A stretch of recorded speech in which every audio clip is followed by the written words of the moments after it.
Salut YouTube, c'est JP de Top Factory. La plupart d'entre vous le savent déjà, l'espace me fascine pour ses côtés mystérieux et fascinants.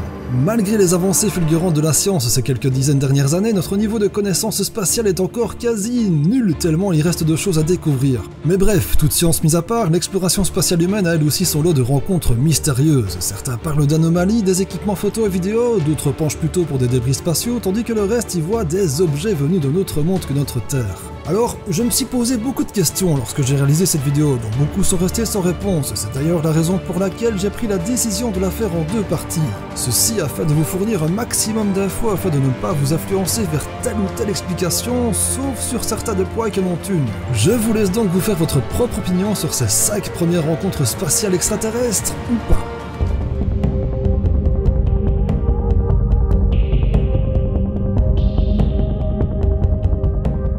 Et pour ce premier point, direction notre unique satellite naturel, la Lune. Il y a au total 9 missions spatiales habitées vers notre boule rocheuse. 2 n'ont fait que survoler la surface lunaire, une, Apollo 13, s'est soldée par un échec, et 6 se sont posées sur la Lune, dont la mission Apollo 15, qui fut la première embarquée au rover lunaire nécessaire pour des explorations sur de plus longues distances. Plusieurs heures après l'alunissage d'Apollo 15, James Irwin, qui est l'un des astronautes de la mission, fait une sortie. Il allume la caméra et je vous laisse juger de ce que vous allez voir.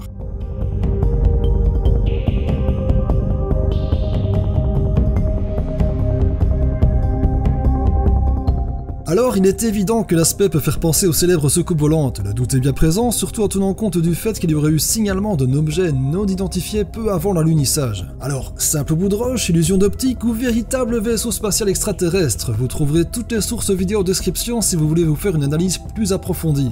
Allez, la suite.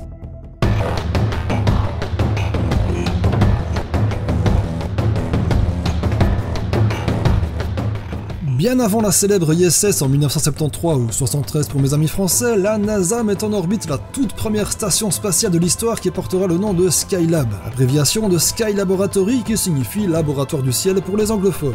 4 mois après son lancement, les 3 astronautes présents à bord sont témoins d'un phénomène étrange. Une forme rouge et lumineuse se trouve à une distance indéterminée de Skylab.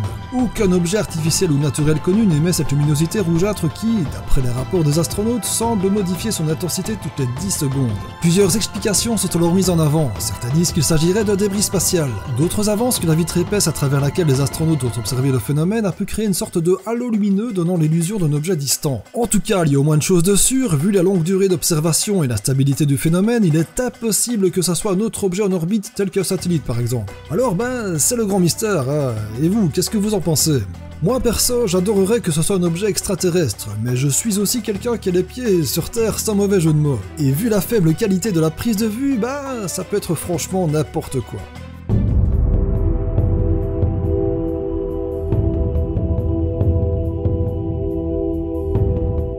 Une aurore boréale est un phénomène magnifique que j'aimerais un jour voir de mes propres yeux. Et ce fut le cas de l'équipage de la 13e expédition lancée en 2006 vers la Station Spatiale Internationale. Lors d'une observation d'une aurore boréale, la station prend ce cliché assez perturbant. On peut distinguer au milieu du phénomène lumineux créé par les particules des vents solaires un objet qui peut faire franchement travailler notre imagination. Alors, n'y voyons pas tout de suite un vaisseau spatial et voyons d'abord les possibles origines terrestres de ce phénomène. Serait-ce un effet de la lentille de la caméra de la station, ou alors un effet d'optique par rapport à l'angle de la prise de vue ou encore un satellite? Le mystère est encore entier aujourd'hui, mais certains ufologues y voient un engin spatial extraterrestre venu faire le plein d'énergie au sein des vents solaires venus chatouiller notre atmosphère. En tout cas, la photo que vous voyez est l'original du site de la NASA, alors les complotistes diront que l'agence spatiale a bien pu trafiquer certains de ses propres clichés pour détourner notre attention. Et je ne dis pas que c'est impossible, encore une fois, vous êtes seul maître de votre jugement.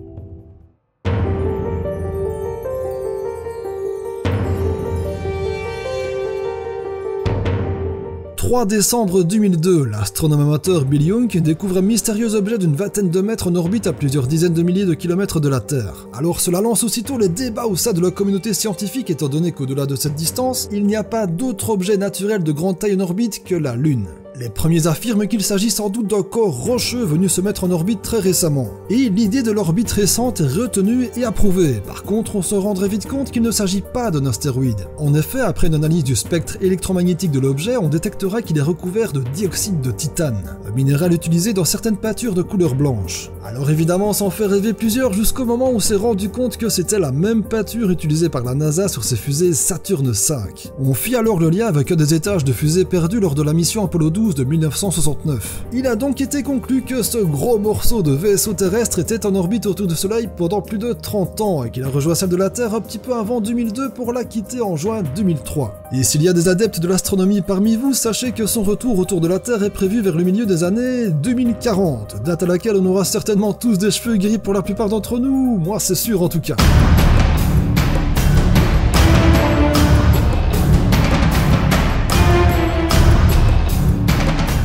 On va terminer cette première partie en beauté et pas très loin de chez nous. Tout autour de notre planète gravitent plus de 2500 satellites artificiels en activité, dont certains ont croisé la route d'un objet aux allures inquiétantes qui était baptisé le Chevalier Noir. Tout commence en 1954, où plusieurs journaux américains publient un témoignage d'un ex-militaire affirmant que l'US Air Force aurait détecté 2 satellites en orbite autour de la Terre. Sauf que le tout premier satellite à avoir été mis en orbite est le Sputnik 1, lancé par les soviétiques en 1957, soit 3 ans plus tard. En 1960, rapport de l'US Navy fait état d'un objet de couleur très sombre en orbite autour de notre planète. 38 ans plus tard, lors de la toute première mission de la Station Spatiale Internationale, un premier cliché affole les ufologues. On peut y voir un objet de couleur sombre, mais il semble qu'il s'agissait d'une couverture thermique qui aurait échappé des mains de des astronautes en sortie, selon la NASA. Et d'après certains ufologues et d'autres adeptes de la théorie du complot, tout cela n'est que mensonge. En effet, ils affirment que le Chevalier Noir serait un objet extraterrestre vu de près de 13 000 ans, tandis que d'autres ont une théorie moins spectaculaire et ont choisi le débris spatial, qui ne serait pas forcément noir, mais qui apparaîtrait de couleur très sombre selon son orientation par rapport au Soleil.